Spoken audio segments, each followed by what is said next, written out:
At 10:30 p.m. on October 24, 1942, Guadalcanal was black, wet, and listening. Rain slapped helmets, mud swallowed footsteps, and the jungle exhaled rot. Then came the sound that made Marines stop breathing.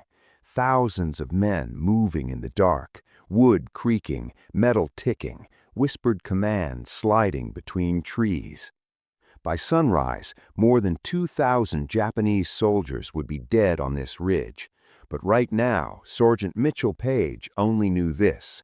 The Sendai Division was out there, fresh and confident, ordered to break the line, seize Henderson Field, and shove the Marines into the sea.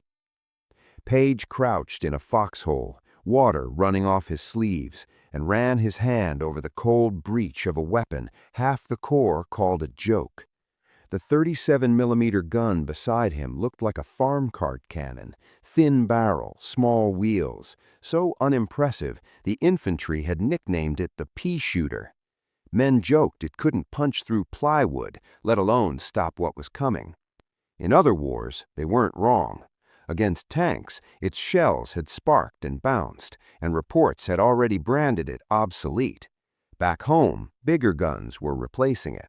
On paper, this one shouldn't even be here. But the Marines had dragged it here anyway. 900 pounds, hauled through swamp water and up ridges so steep men clawed at dirt to keep from sliding backward. Every step came with laughter from riflemen and the quiet shame of the crews assigned to it. And Guadalcanal only made the logic harsher. Visibility could shrink to 20 feet. Vines grabbed gear like hands. It was knife and grenade country, not a place for something on wheels, and Japanese tanks were stuck elsewhere in the mud. So why keep the Pea Shooter on the ridge? Because Page and the gun sergeants weren't thinking about tanks tonight. They were thinking about the Banzai, human waves that didn't pause and didn't care how many bodies it cost to reach a foxhole. A rifle fires one round at one man. A machine gun helps until the barrel overheats and the belt jams and the screaming gets close enough to smell. Page glanced at the gun crew to his right. They were soaked, shaking, and doing something that looked like insanity. The heavy steel shield had been unbolted and dumped into the mud.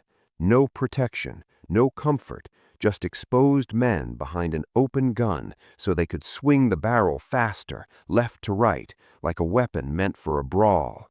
Somewhere downslope, a horn tested a single note, then stopped, as if the jungle itself was waiting too. The jungle went wrong quiet. No insects, no birds, only that slow, advancing murmur.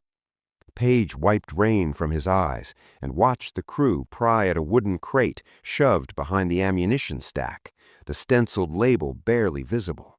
It wasn't the standard shell. It was the one nobody talked about. And if what was inside that box worked the way the gun sergeant believed, the first Japanese wave wasn't going to hit the Marine line at all. It was going to vanish. They split the crate open with bayonets and lifted out rounds that didn't look like tank killers at all. Flat-nosed cylinders stamped canister M2. Not sleek, not impressive. Inside each shell were 122 steel balls packed tight, each nearly half an inch thick. The manual said they were for clearing brush and wire. Nobody had issued them for combat. Nobody had trained for this. But Page and the gun crews weren't thinking about manuals anymore. They were thinking about what happens when thousands of men run straight at you in the dark. The gun sergeant held one of the shells in his palm and said only one word, shotgun. When fired, the thin casing would shred the instant it left the barrel, turning the 37mm into a massive scattergun. At 100 yards, the spread could cover a jungle trail. At 50, it would be a wall. They stacked the canister rounds in the mud beside the wheels, wiped rain off the breech blocks, and tested the traverse. Without the shield, the barrel swung fast, almost too fast. They had traded protection for speed. If Japanese mortars found the muzzle flash, there would be nothing between shrapnel and flesh. The first probe came just before 11. Shadows slipped uphill, testing the wire, trying to force the Marines to reveal their guns. A machine gunner on the left cracked first, tracers ripping into the rain. The jungle answered instantly, rifle fire from tree lines, a Nambu chattering from somewhere low. Then came movement. A squad broke cover and sprinted toward a gap between machine gun nests, bayonets glinting in flare light. 50 yards, 40. They thought they had found the weak seam. The 37mm gunner didn't use the sight. He looked over the naked barrel, swung it by hand, and shouted.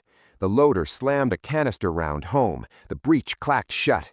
The gunner stomped the pedal. The blast wasn't a crack. It was a roar that punched the rain sideways. Flame leapt 3 feet from the muzzle. Then physics erased a section of the night. The shell disintegrated. 122 steel balls tore into the charge at 2,000 feet per second. The men in the gap didn't fall. They disappeared. Vegetation shredded, mud geysered, screaming cut off mid-breath. Where a squad had been, there was only torn grass and stillness. Marines in nearby foxholes stared, mouths open. A machine gun stitches. This deleted. The crew was already reloading. Load, fire, eject. Brass clanged against the wheel and dropped into rising puddles.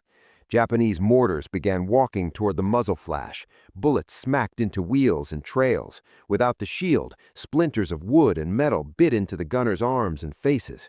They kept the rhythm. Boom, clack, boom, clack.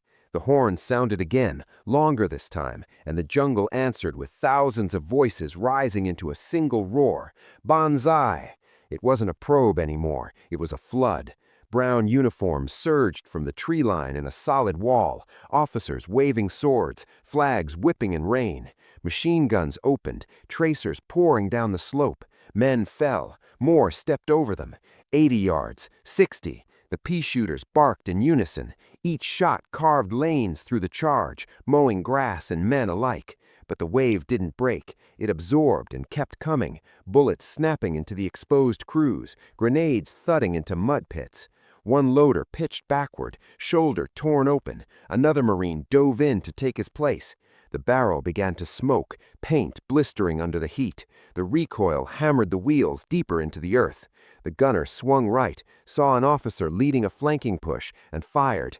The officer and the men behind him vanished in a spray of red and green.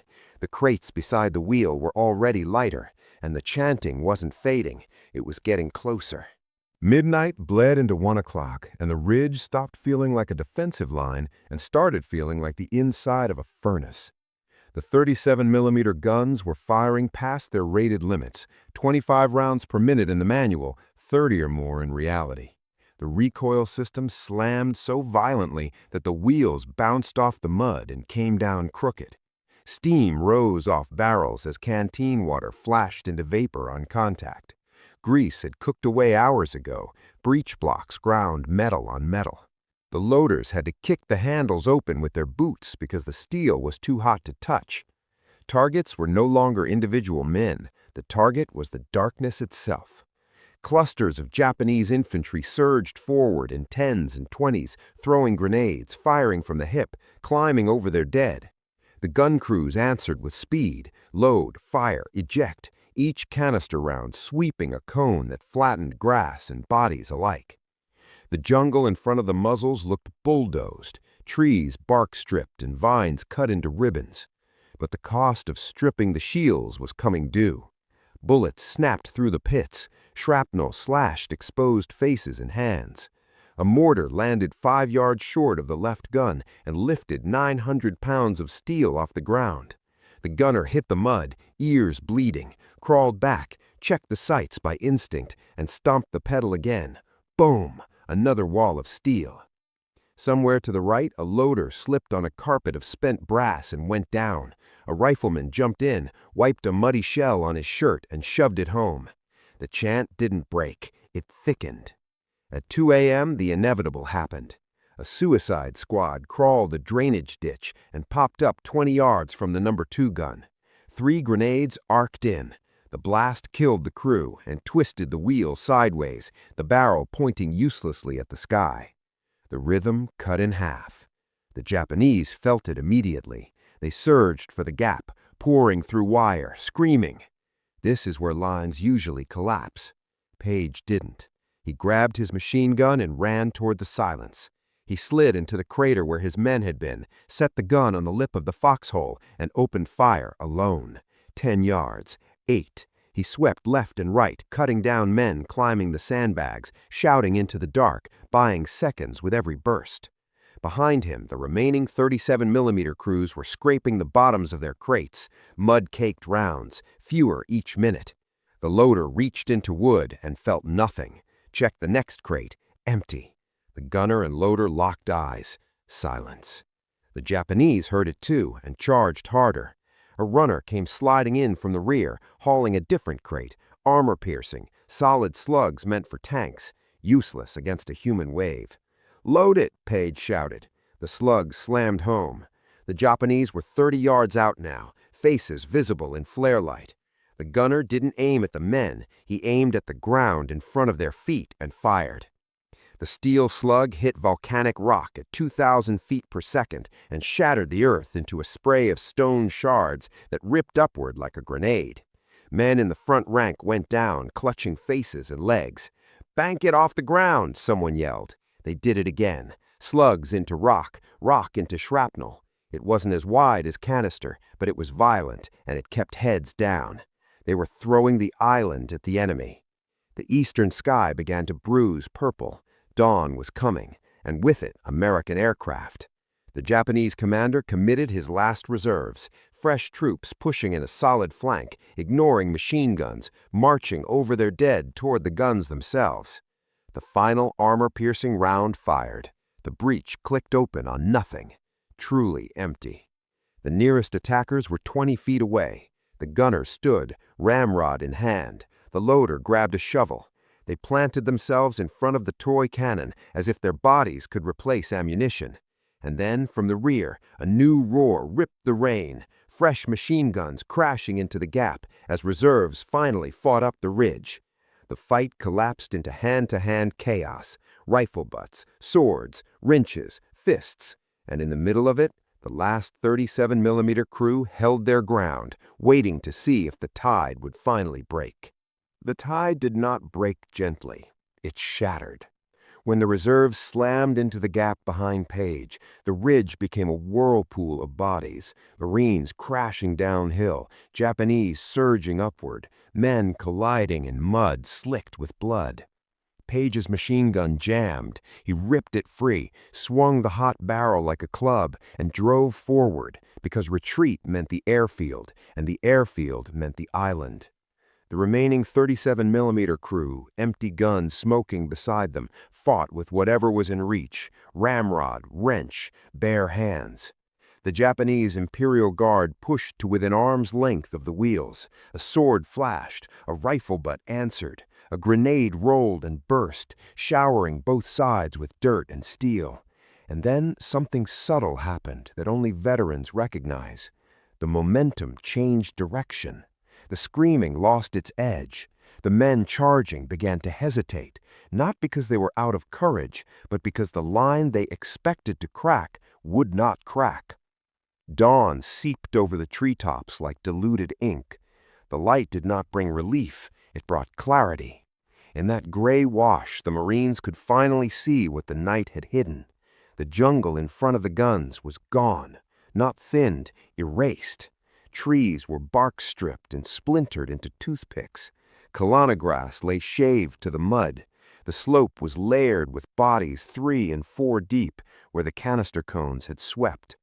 The nearest Japanese lay just feet from the wheels, close enough to touch the paint that had blistered white from heat. Over 2,000 men would be counted by day's end, most inside the kill zones carved by a weapon half the Corps had mocked. General Vandegrift walked the ridge later that morning, past exhausted gun crews too drained to stand at attention. He stopped at the number 1 gun. The barrel was burned gray, recoil springs fused, tires shredded. Around it, a metallic sea of empty brass glittered in the sun, thousands of cases crunching under boots. The crates of canisters stood stacked and empty, wood scarred by bayonets. The jokes about the pea shooters died there.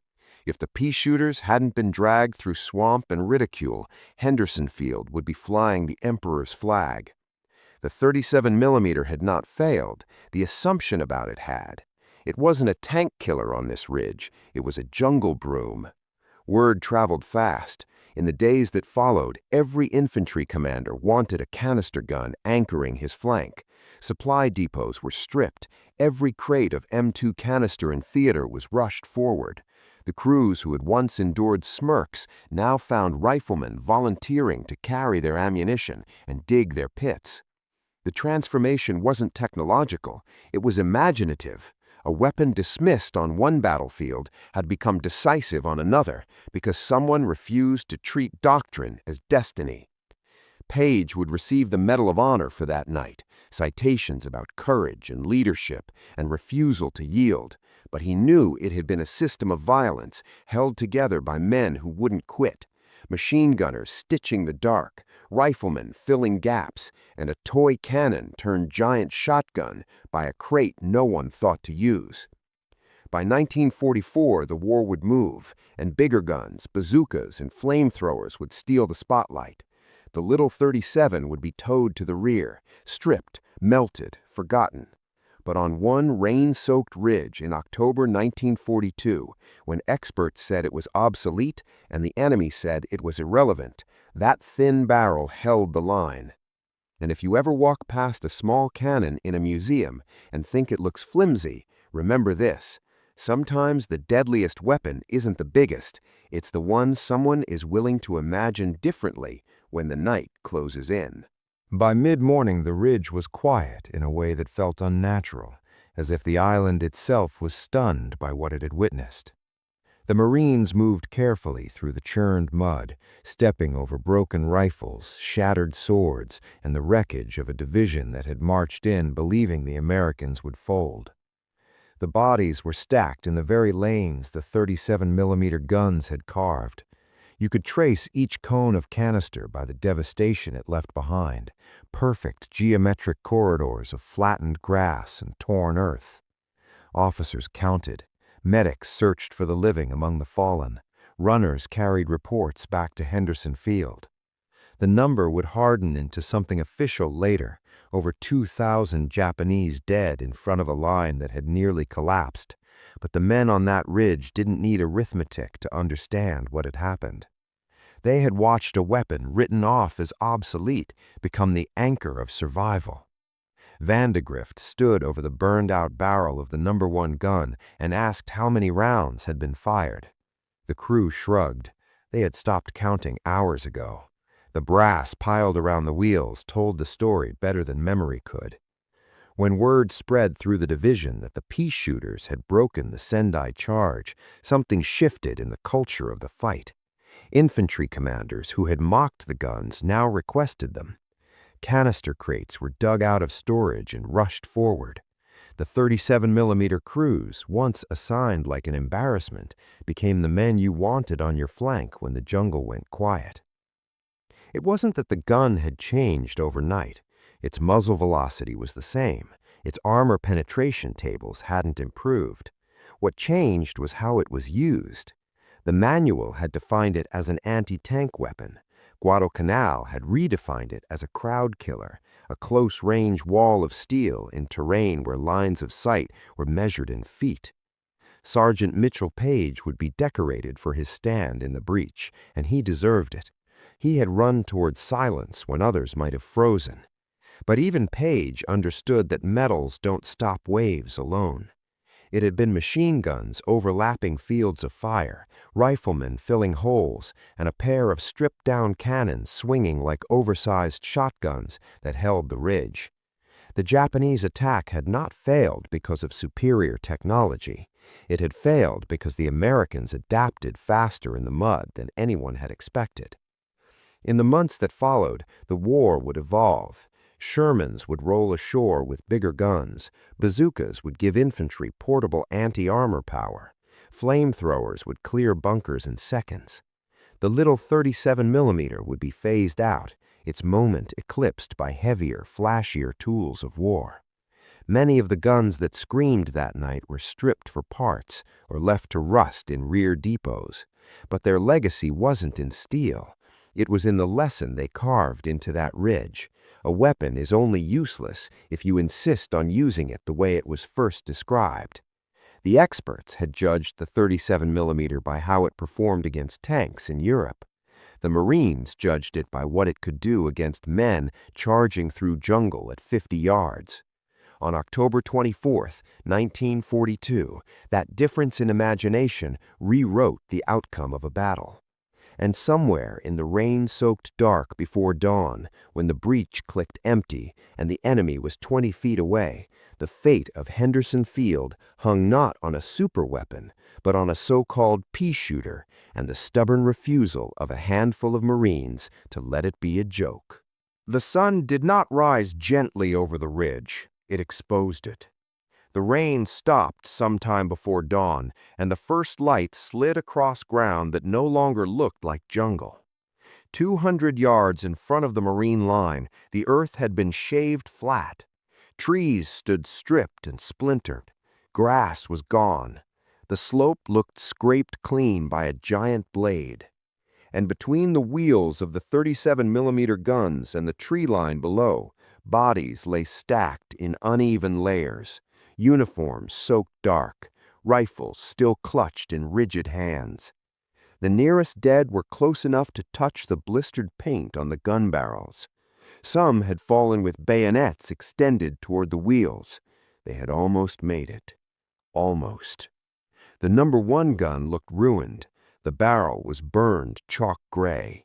The recoil system hung stiff and cracked. The rubber on the wheels was shredded. Around it, the ground glittered. Thousands of empty brass casings caught the sunlight and threw it back in hard flashes. Marines walked through that brass carefully, boots crunching, stepping over what the night had left behind. No one joked about the pea shooter now. No one said, "door knocker." The gun picks were quiet, except for the low voices of men checking each other for wounds. Sergeant Mitchell Page stood near the breach where the second gun had fallen, his uniform stiff with mud and dried blood, staring down slope without speaking. He didn't look victorious. He looked exhausted. The ridge had not broken. That was all that mattered. Below them, scattered survivors from the Sendai Division were already pulling back into the jungle, dragging wounded with them. The horn did not sound again. The chanting did not return. Henderson Field remained American. Later, officers would count the bodies and try to assign numbers to what had happened. Reports would say over 2,000 Japanese soldiers lay dead in front of that thin line. But on the ridge itself, no one needed the arithmetic. They had watched entire sections of darkness erased in single blasts. They had felt the concussion in their ribs. They had seen waves collapse and stall within feet of their boots. The 37mm gun sat low in the mud, smoke-stained and battered, no longer looking like a joke. It hadn't changed shape. It hadn't grown larger overnight. It was the same thin barrel, the same small wheels. The only difference was the ground in front of it.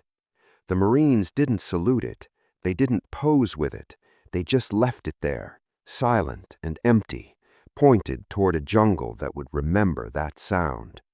And if you had stood on that ridge at sunrise, looking down over the carved-out kill zone, you wouldn't have seen a toy. You would have seen the place where a pea shooter stopped a regiment.